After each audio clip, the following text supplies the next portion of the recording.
यक्षिणी की कहानी भाग 1।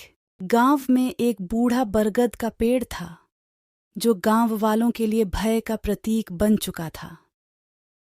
कहते थे कि उस पेड़ के नीचे यक्षिणी का वास है।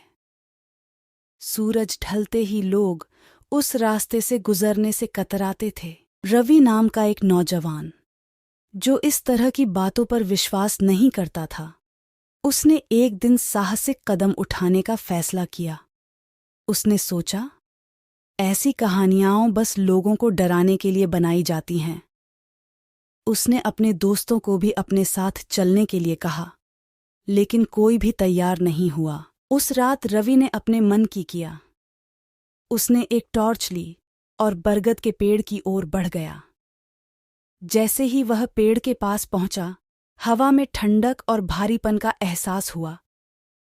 उसने सुना था कि यक्षिणी सुंदर महिलाओं का रूप धरकर लोगों को फंसाती है और फिर उनका जीवन समाप्त कर देती है। रवि ने देखा कि पेड़ के नीचे एक सुंदर स्त्री खड़ी थी, जिसकी आंखें चमक रही थीं।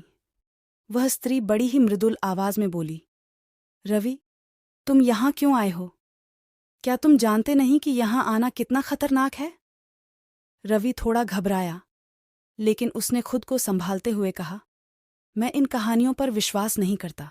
स्त्री हंस पड़ी और उसकी हंसी के साथ ही आसपास का वातावरण और भी भयावह हो गया। तभी रवि को महसूस हुआ कि उसकी टॉर्च की रोशनी कम होती जा रही है। उस स्त्री की आंखें लाल हो गईं और उसका चेहरा विकराल रूप लेने लगा। रवि समझ चुका था कि यह यक्षिणी ही है। तभी रवि को अपनी मां की दी हुई छोटी सी ताबीज याद आई, जो उसने अपने गले में पहनी थी।